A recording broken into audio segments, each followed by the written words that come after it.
Okay, today we're going to be talking about hate, which it's not a pleasant topic to talk about, but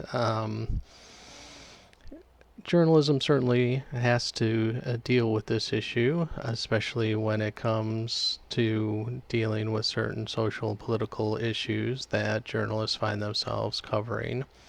But also in the climate that has been created since the 2016 election, we do have to deal with the idea of people hating each other, that hate coming out in social media, coming out in our voting practices, and what signs we put in our front yard.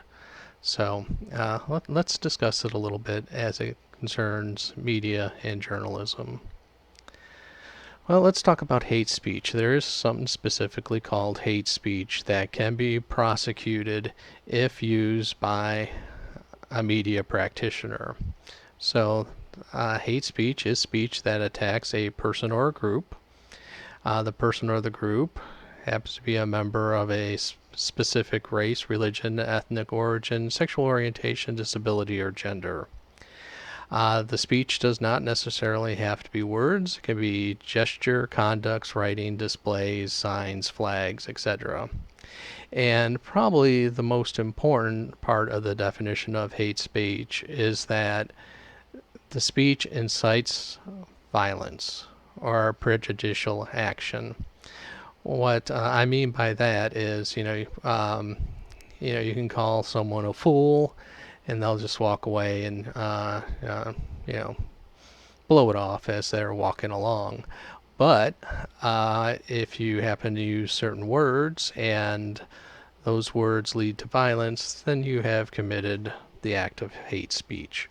And certain words that'll do that.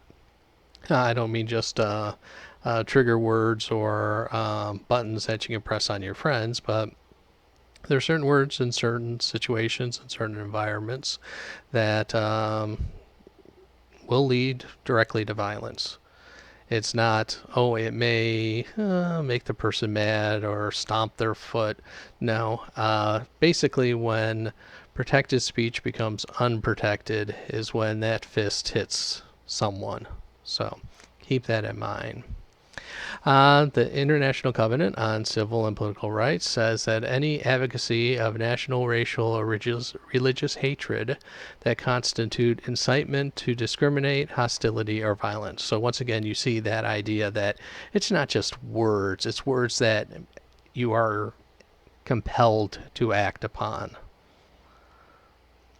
Now, the First Amendment does not cover the actions of individuals. Basically, the First Amendment says that you're protected against the government stopping you from exercising free speech.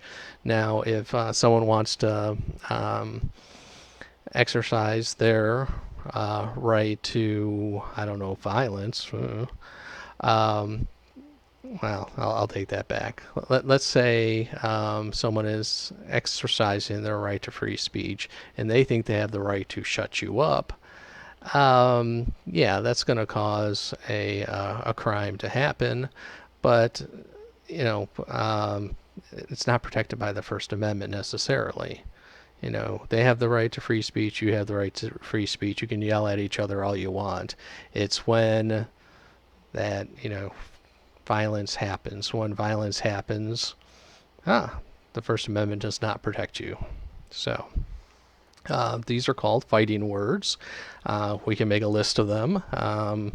Back in the 1950s, calling someone a communist might be a good fighting word that would lead to violence, but we don't have that today, but we certainly have other words that would apply there.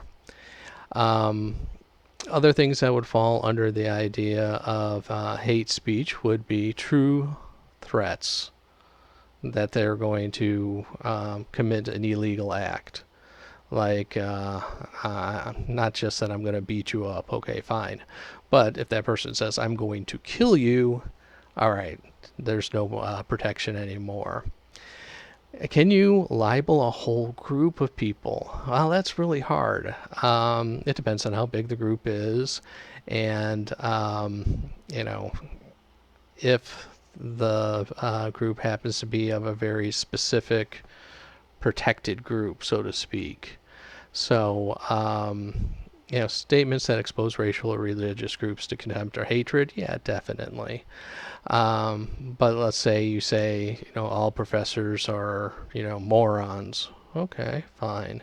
But if you say all journalism professors at Indiana University Southeast are morons, okay, that's only 3 to 4 people depending on the semester. So, yeah, that group is much smaller, and they can certainly sue you for libel.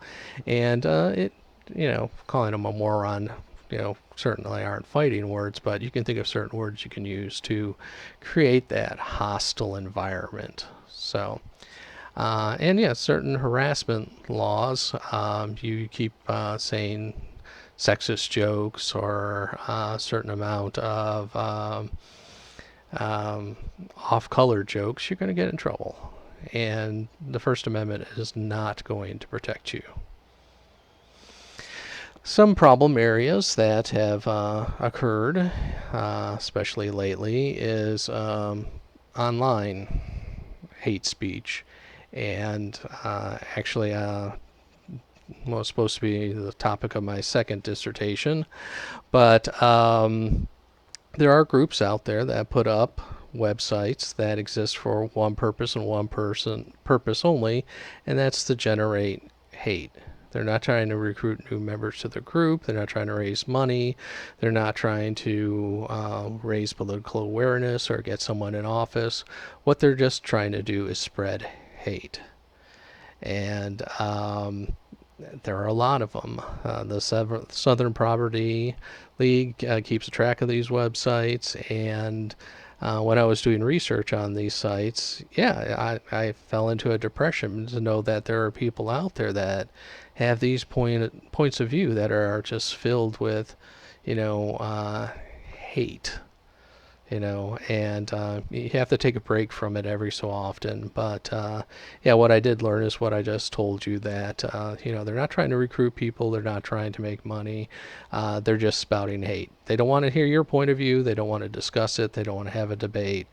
They want to spout words of hatred. And of course, hate is in the news. We certainly see violence in the streets, hates against certain groups. Putting a Black Lives Matter sign in your front yard like I have might get some, I don't want to say spicy, but that's a good word for it, spicy words aimed at you by your neighbors. And it's like, huh.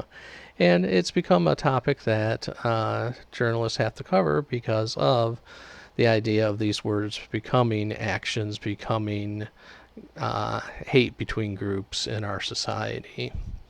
And of course, there are dehumanized communities. We know which ones are out there, and what certain groups say about the people in these communities, that they're not even people, that they're animals, and etc. I don't even like to think about that, and but it's out there. Now, these people are out there, and think people that have a different skin color than them are literally subhuman. Religious hate. This has been going on for thousands and thousands of years, even within certain faiths.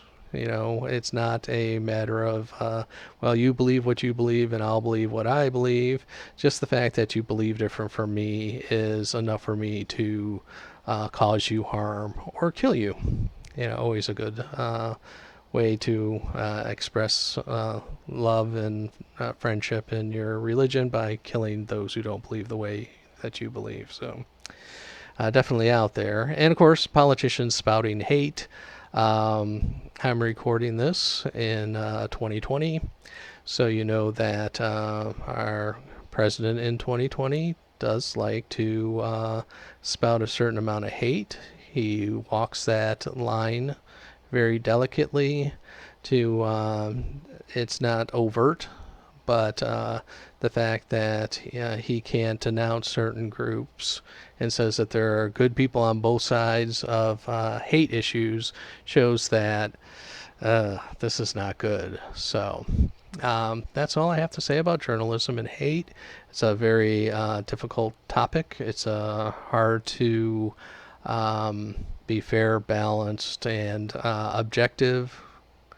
But when you find yourself in a situation where you're covering this topic, definitely talk to other people. Definitely get the advice of peers or higher ups, people who have experienced this type of situation to help you through it.